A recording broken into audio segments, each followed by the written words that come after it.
Halo semuanya, kembali lagi di sini dengan saya Chandra. Kali ini saya akan membawakan alur cerita film yang berjudul The Equalizer. Film The Equalizer ini dirilis pada tahun 2014 yang bercerita tentang mantan perwira agen intelijen pertahanan rahasia Amerika yang harus berurusan dengan kelompok mafia kelas kakap asal Rusia, di mana bos mafia asal Rusia ini tidak terima orang kepercayaannya mati terbunuh oleh seorang pensiunan agen rahasia Amerika.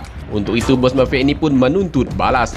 Nah, bagaimanakah kelanjutan kisahnya? Tanpa menunggu berlama-lama, langsung saja kita mulai alur cerita filmnya. Tapi sebelum itu, seperti biasa, kita harus intro dulu.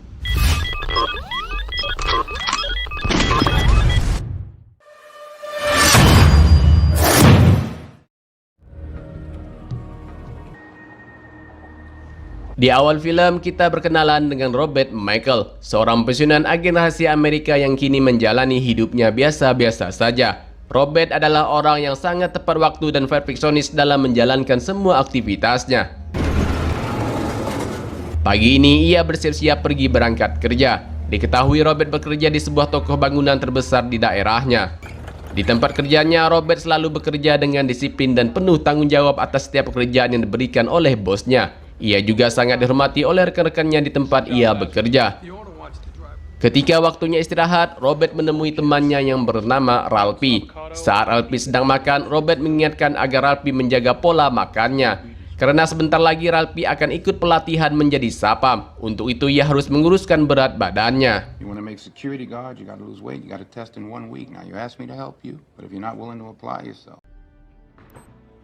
Sepulang kerja, ketika malam harinya, Robert pergi ke sebuah kedai kopi langganannya. Di sana, Robert menghabiskan waktunya untuk membaca buku. Di kedai kopi tersebut, Robert berkenalan dengan seorang wanita cantik yang bernama Terry. Terry adalah seorang wanita pekerja seks. Selesai mengobrol, Terry pun izin pamit pulang ke Robert. Di malam berikutnya, Robert pergi lagi ke kedai kopi tersebut dan ia bertemu lagi dengan Terry. Tapi kali ini Terry berbeda dengan malam sebelumnya, di mana ia sedikit terlihat ketakutan. Belum lama duduk di kedai kopi tersebut, handphone Terry berdering karena ada panggilan dari orang yang bernama Slappy. Dalam percakapan di telepon tersebut, Slappy meminta Terry untuk melayani seorang pelanggan yang sudah menunggunya di luar kedai kopi. Tapi Terry menolaknya. Karena mendapat ancaman, Terry pun terpaksa menerimanya. Sementara Robert hanya bisa berdiam saja, walau ia tahu Terry sedang dalam masalah. Keesokan paginya, Robert melatih fisik Ralphie agar berat badannya turun dan memiliki kekuatan fisik yang bugar, supaya nantinya Ralphie bisa lolos jadi seorang sapam seperti cita-citanya. Scene berpindah lagi pada malam harinya, dan seperti biasa Robert menghabiskan waktu malamnya di sebuah kedai kopi langganannya dan bertemu lagi dengan Terry. Pada malam itu, Robert melihat wajah Terry lebam dan memar seperti setelah mendapat penyiksaan dari seseorang. Robert pun lalu mempersilahkan Terry untuk duduk satu meja dengannya agar bisa mengobrol lebih dekat lagi. Robert lalu bertanya kepada Terry, ada apa dengan wajahnya? Terry menjawab itu karena hal bodoh. Setelah itu, Terry memberitahu Robert bahwa nama aslinya Alina. Kemudian Alina memberikan sebuah CD ke Robert yang berisi rekaman lagu Alina, di mana Alina sendiri sangat hobi bernyanyi lagu dangdut.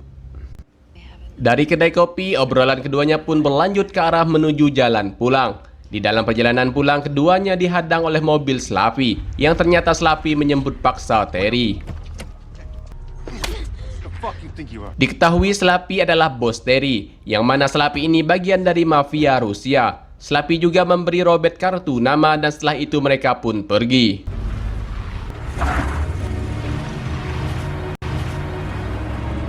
Di malam berikutnya, Robert kembali lagi membaca buku di kedai kopi langganannya itu. Tak seperti malam biasanya, Terry tak kunjung muncul di kedai kopi tersebut. Pemilik kedai kopi itu pun lalu memberitahu Robert bahwa Terry sedang dirawat di ICU karena telah mendapat siksaan dari bosnya. Robert pun lalu segera pergi ke rumah sakit untuk menjenguk Terry. Dari luar kamar perawatan, Robert melihat kondisi wajah Terry yang sudah babak belur.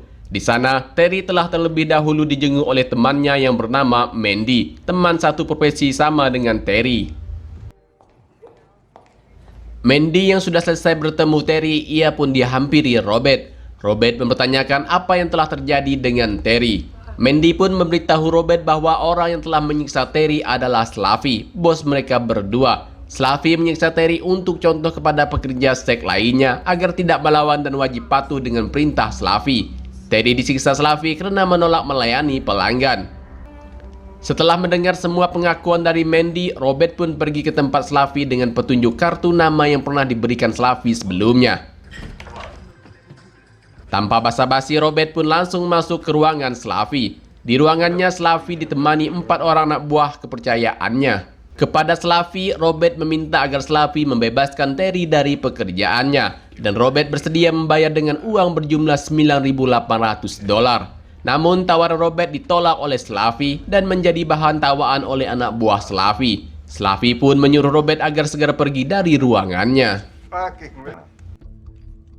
Bukannya malah pergi, Robert malah menutup pintu ruangan tersebut dan menguncinya, lalu menghidupkan stopwatch di jam tangannya karena seperti biasanya Robert selalu tepat waktu dan disiplin dalam menyelesaikan pekerjaannya. Robert lalu menganalisa lawan-lawannya. Setelah selesai, baku hantam pun dimulai.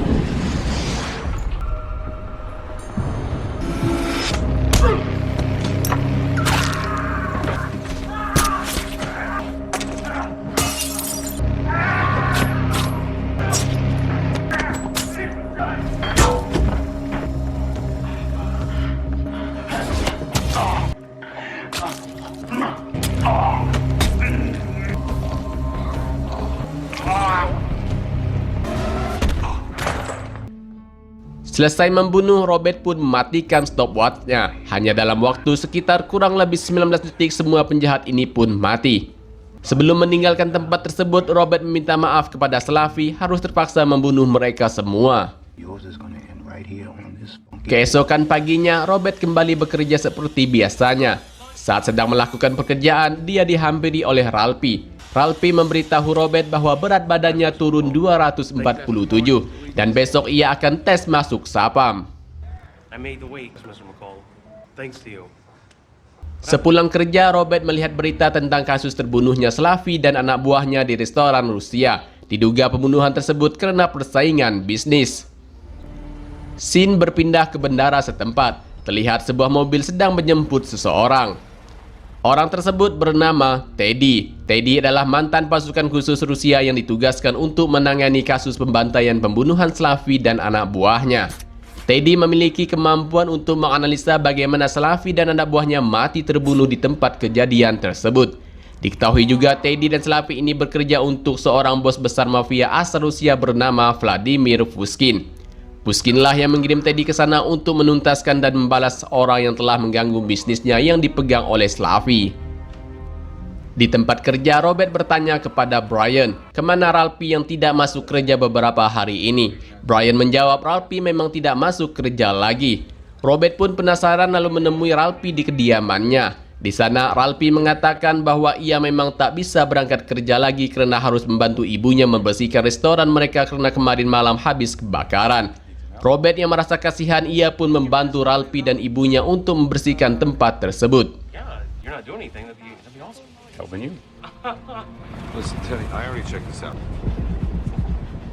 Di tempat lain, Teddy dan anak buahnya yang bernama Frank pergi ke salah satu markas mafia asal Irlandia yang bernama Looney untuk mencari informasi siapa yang telah terlibat atas pembunuhan Slavi dan anak buahnya. Namun Looney tidak senang dengan kedatangan Teddy dan Frank, yang membuat Teddy dan Frank harus membunuh mereka semua. So fuck all of you.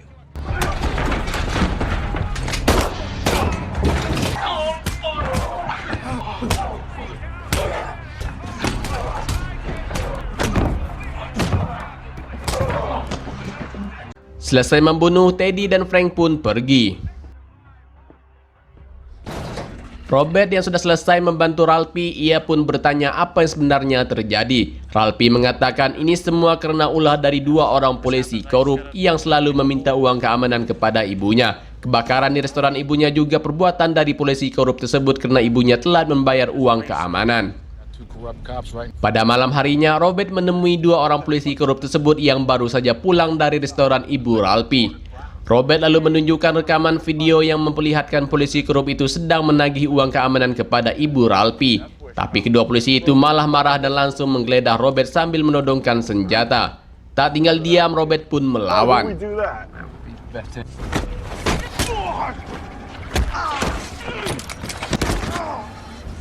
Setelah memberikan pelajaran kepada kedua polisi korup tersebut, Robert meminta agar keduanya mengembalikan semua uang yang mereka ambil pada besok pagi dan tidak mengulangi perbuatan buruk itu lagi.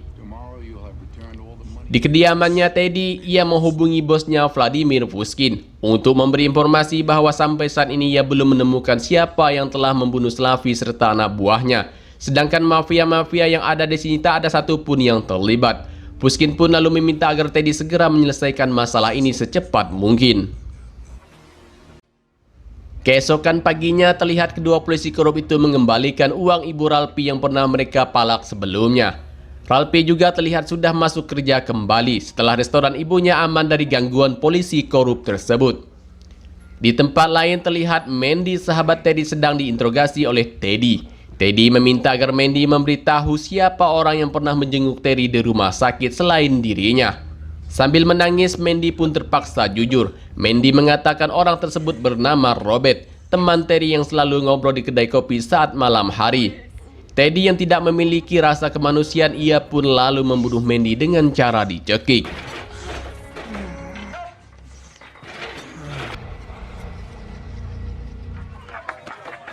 Sementara di luar, setelah berolahraga bermain baseball, terlihat Ralphie mendapat ucapan selamat dari rekan-rekannya karena lolos tes jadi sapam di tempat ia bekerja. Ralphie terlihat sangat bahagia dengan posisi baru pekerjaannya itu. Ralphie pun menundukkan kepala kepada Robert sebagai tanda ucapan terima kasih karena telah banyak membantunya selama ini. Setelah itu mereka semuanya pun kembali bekerja lagi. Namun kasir mereka dan Robert mendapat masalah, di mana terdapat seorang laki-laki datang untuk merampok di toko tersebut. Sambil menodongkan senjata, ia meminta agar Robert memberikan semua uang yang ada di dalam laci tersebut. Dan terakhir meminta cincin penjaga kasir tersebut.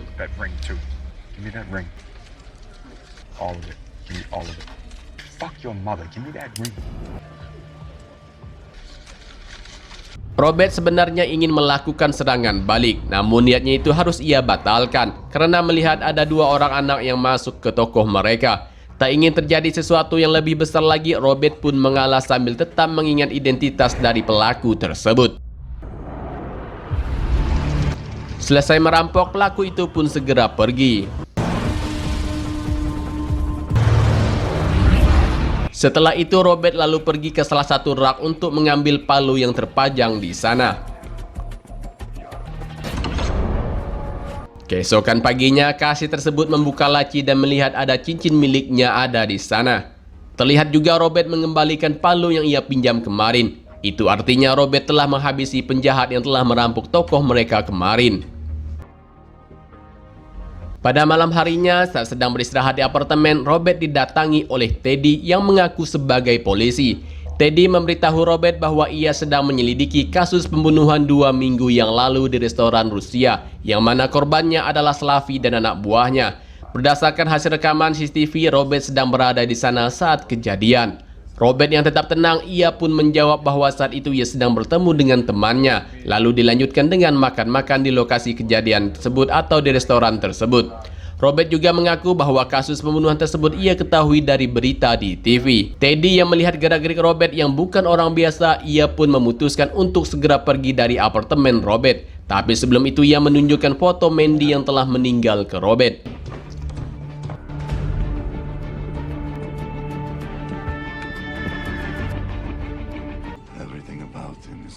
Dari atas apartemennya, Robert mengintip dari jendela saat mobil Teddy meninggalkan area apartemennya. Robert pun memulai mengetahui siapa Teddy sebenarnya, serta maksud dan tujuannya datang menemui dirinya di apartemen. Keesokan paginya, Robert diintai oleh anak buah Teddy saat akan pergi menuju ke sebuah minimarket.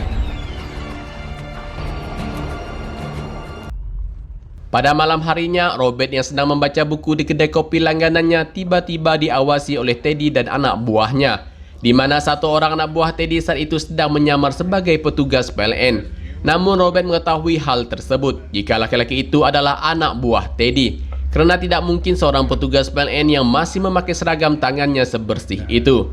Merasa ketahuan, laki-laki itu pun langsung mengeluarkan senjatanya untuk membunuh Robert.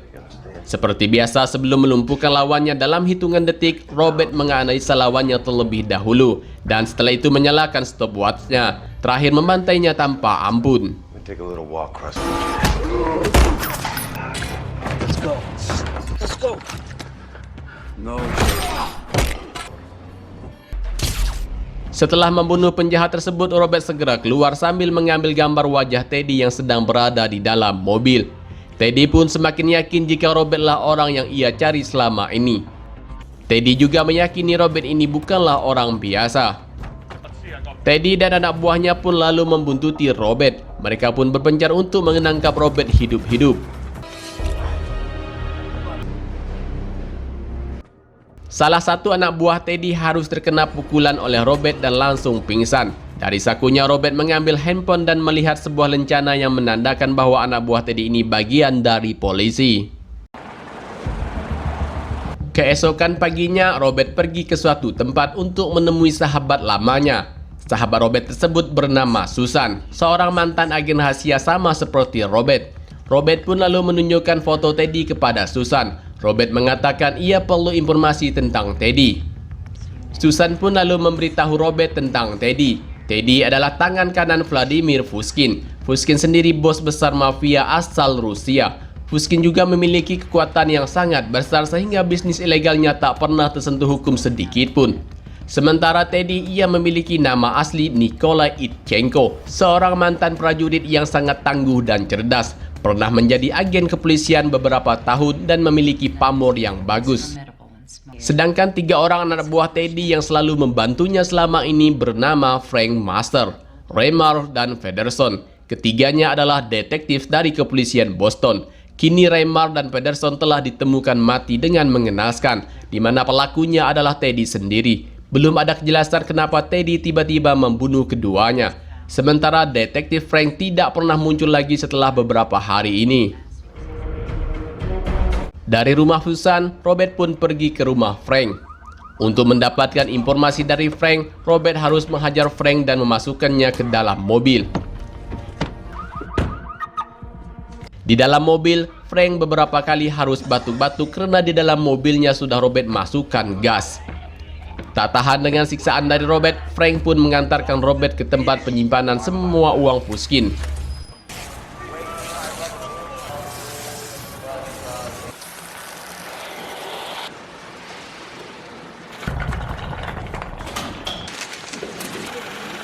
Setibanya di sana, Robert sempat bersitegang dengan Andriy, orang yang menjadi kepercayaan Pushkin untuk memimpin dan bertanggung jawab atas tempat penyimpanan uang tersebut. Frank tells me you're the man, Andre. Yeah? He says your guys are... Indulge me, Andre. Tell him later. Berhasil mengendalikan keadaan, Robert pun membagikan sebagian uang Pushkin kepada para pekerja yang ada di sana dan meminta mereka untuk tidak kembali lagi. Sedangkan Frank harus diborgol oleh Robert. Robert pun meminta Frank agar menghubungi pusat kontrol kepolisian setempat untuk segera datang ke gudang penyimpanan uang Pushkin. Detective Frank Mass Design 1013, 155 Warren Street, rear entrance. Tak lama kemudian, pihak kepolisian pun datang untuk menggeledah tempat tersebut. Betapa kagetnya polisi-polisi itu melihat tumpukan uang Pushkin yang sangat banyak, hasil pencucian uang selama ini yang dilakukan oleh Pushkin. Polisi-polisi itu heran siapa yang telah menangkap semua anak buah Pushkin ini. Selanjutnya, mereka semua pun digiring ke kantor termasuk dengan Frank. Pada malam harinya, Teddy menemui seorang pembunuh bayaran yang memiliki kemampuan di atas rata-rata untuk memburu dan membunuh Robert. Belum selesai mengobrol, pembunuh bayaran itu meminta izin untuk pergi ke WC. Tak berselang lama, tiba-tiba Robert muncul di hadapan Teddy sambil menunjukkan kacamata si pembunuh bayaran tadi yang sudah pecah dan sedikit berlumuran darah, yang artinya pembunuh bayaran itu sudah mati dalam waktu dan tempo yang sesingkat-singkatnya. Hal tersebut membuat Teddy sangat terkejut. Robert pun lalu mengingatkan Teddy untuk berhenti mengejarnya dan meminta bosnya untuk menutup semua operasi ilegalnya di sini. Jika tidak, maka Robert tak akan segan-segan menghabisi Teddy dan seluruh mafia Rusia yang ada di tempat tinggalnya.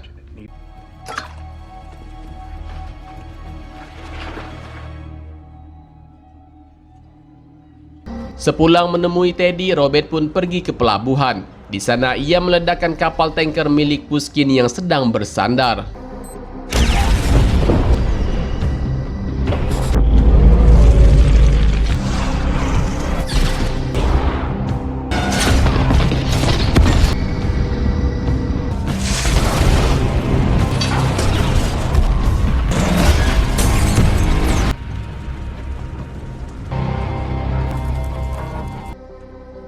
Mengetahui kapal tanker milik Pushkin diledakkan oleh Robert, Teddy pun mengumpulkan anak buahnya yang baru ia rekrut. Teddy yang sedang memegang foto Ralphie dan Robert saat sedang bersama, ia pun berencana untuk datang ke toko tempat Robert bekerja lalu menyandra para pekerja di sana.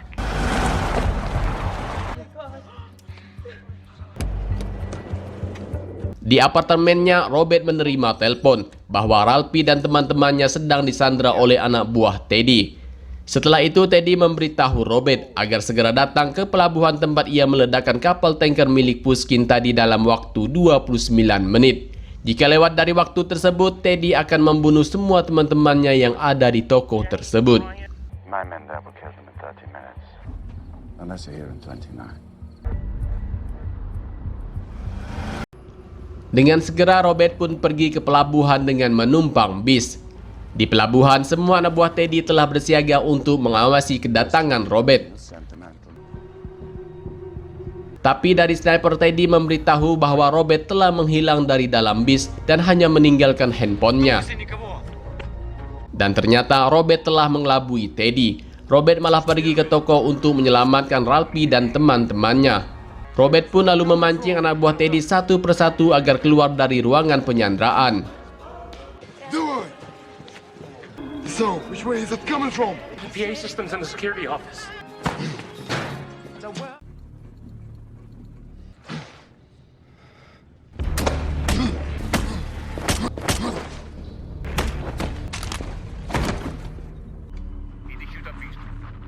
Стой! Стой здесь! Don't shoot! Go down! I'm going down! Сейчас! Аркадий, сейчас! Berhasil melumpuhkan dua orang anak buah Teddy, Robert pun meminta Ralphie untuk membebaskan teman-temannya dan keluar dari pintu belakang. Sementara Teddy dan anak buahnya sudah tiba juga di toko tersebut untuk membunuh Robert. Mereka ini pun lalu berpencar untuk menemukan lokasi keberadaan Robert. Robert yang sudah mengetahui kedatangan Teddy, ia pun lalu mematikan listrik yang ada di toko tersebut dan hanya memberikan sedikit cahaya di ruangan tersebut untuk mengelabui Teddy dan anak buahnya. Setelah itu, Robert pun membuat beberapa perangkap di sana untuk membunuh anak buah Teddy secara satu persatu.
Robert yang terluka saat bertarung dengan anak buah Teddy tadi mendapat bantuan dari Ralphie. Tapi naas, Ralphie terkena tembakan di kakinya oleh anak buah Teddy saat berusaha menyelamatkan Robert.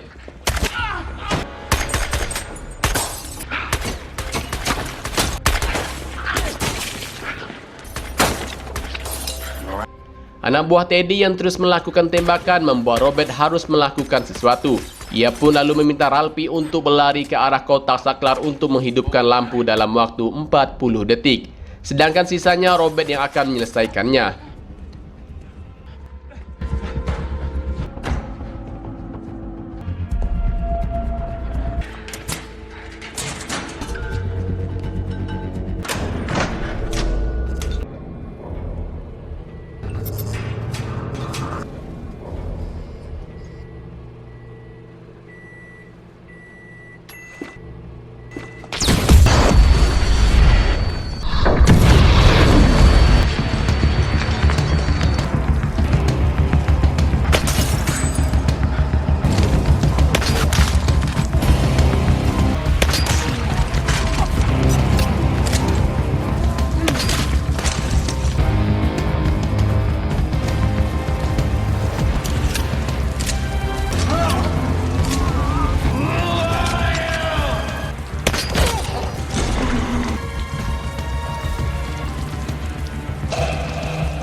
Akhirnya Robert pun berhasil membunuh Teddy dan seluruh anak buahnya. Selanjutnya Robert pun segera pergi meninggalkan tempat tersebut.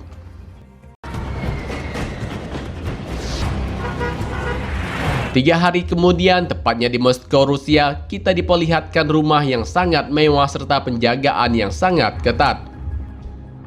Dan ternyata rumah tersebut milik Vladimir Pushkin. Pushkin yang sedang mandi tiba-tiba dikejutkan dengan kedatangan Robert secara diam-diam di kamar pribadinya. Untuk menakuti Pushkin, Robert beberapa kali mematikan dan menghidupkan sudut kontak lampu di ruangannya. Dan terakhir Robert pun tiba-tiba menghilang dari sana dengan meninggalkan jebakan mematikan untuk Pushkin.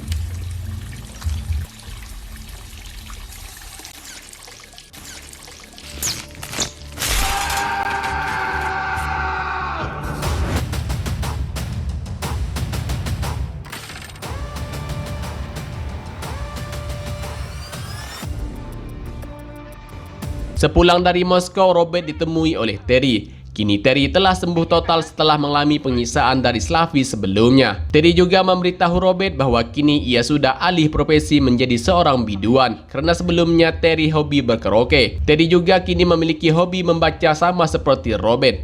Robert yang mendengar itu pun sangat senang. Terakhir, Terry mengucapkan terima kasih kepada Robert atas semua bantuan Robert selama ini kepada Terry. Setelah itu Terry pun pergi. I'll catch you around, alright? Thank you for everything. Bye, Robert. Pada malam harinya, saat sedang berada di kedai kopi langganannya, Robert mendapat sebuah pesan. Apakah Robert bisa membantunya? Robert pun menjawab pesan tersebut dengan jawaban ya.